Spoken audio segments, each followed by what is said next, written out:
Matapos nga po mga idol na paasahin si Dwight Howard ng Golden State Warriors ay sa wakas nagsalita na rin naman ito patungkol sa nangyari sa kanya. Yan naman ang ating unang aalamin at unang storya na sasamahan ko na rin ng naibulgar na balita na ganito pala ni-recruit ng Los Angeles Lakers si Christian Wood, at ang balitang sigurado na nga daw po na malaki ang tsansa ni Andy Himaw na makapasok sa NBA dahil sa kanyang ginagawa ngayon. Kaya mga idol, tara!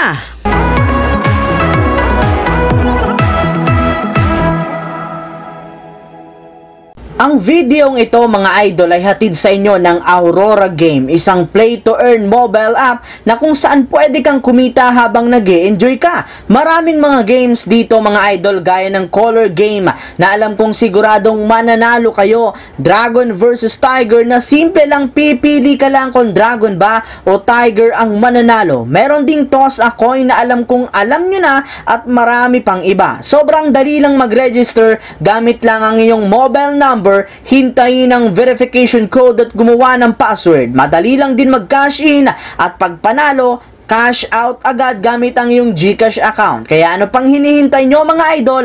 Mag-download na at manalo. Nasa comment section ang link para makapagsimula na kayo. Marami nga po sana mga idol na mga fans ng Golden State Warriors ang umasa na kukunin ng kanilang kupunan ang unrestricted free agent na si Dwight Howard matapos maging successful ang kanyang naging interview sa kanilang kupunan at ang naging workout nito kasama sina Draymond Green at Chris Paul. Ngunit sa kasamaang palad, nakapag-desisyon pa rin naman nga po ang kanilang kupunan na hindi siya kunin at bigyan ng kontrata ngayong off-season kasunod ng pag-anunsyo ng kanilang team na hindi na sila kukuha pa ng bagong big man. Pero sadyang may ilang mga fans pa rin naman ng Warriors ang nagalit sa ginawang ito ng kanilang team dahil matagal na nga po nilang gusto na makakuha ng isang legit na sentro katulad ni Howard, na malugod rin naman nga pong tinanggap ang hindi niya pagkakasali sa lineup ng Warriors matapos siyang mag-post sa kanyang social media account kung saan sinabi niya nga dito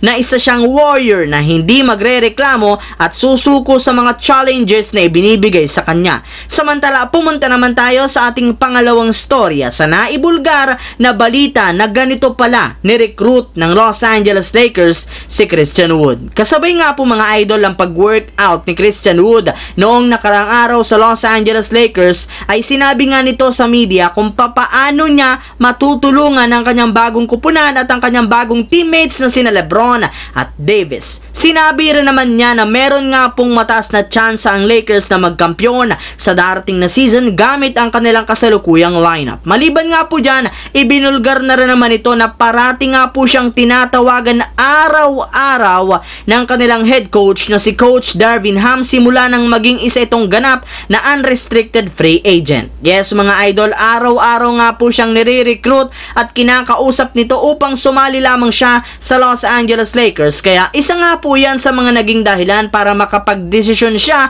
na sumali na lamang sa Lakers kesa sa ibang kupunan. Habang dumiretso naman tayo sa ating huling storya sa balitang sigurado nga po na malaki ang posibilidad at tsansa ni Andy Himaw na makapasok sa NBA dahil sa kanyang ginagawa ngayon. Kasalukuyan na nga po mga idol na sinimulan ni Andy Himaw ang kanyang workout sa Amerika kasama ang kanyang bagong trainer na si Charles Max Torres na humahawak rin naman sa ilang mga sikat na players sa US katulad ni Klay Thompson. Yes mga idol, meron na nga pong napakalaking oportunidad ngayon ng ating batang kababayan na magkaroon ng mas maraming experience at mapa-improve pang lalo ang kanyang skills at laro bilang isang guard basta't ipagpatuloy lamang nga po niya ang kanyang mga ginagawa ngayon. Well, hindi rin naman nga lahat ng mga malalaro ay nabibigyan nito, kaya dapat nga po nitong seryosohin ng todo ang kanyang ginagawa ngayon, gayong eto nga po ang isa sa magiging daan para makapasok siya sa National Basketball Association at maging kauna-unahang Pinoy NBA player.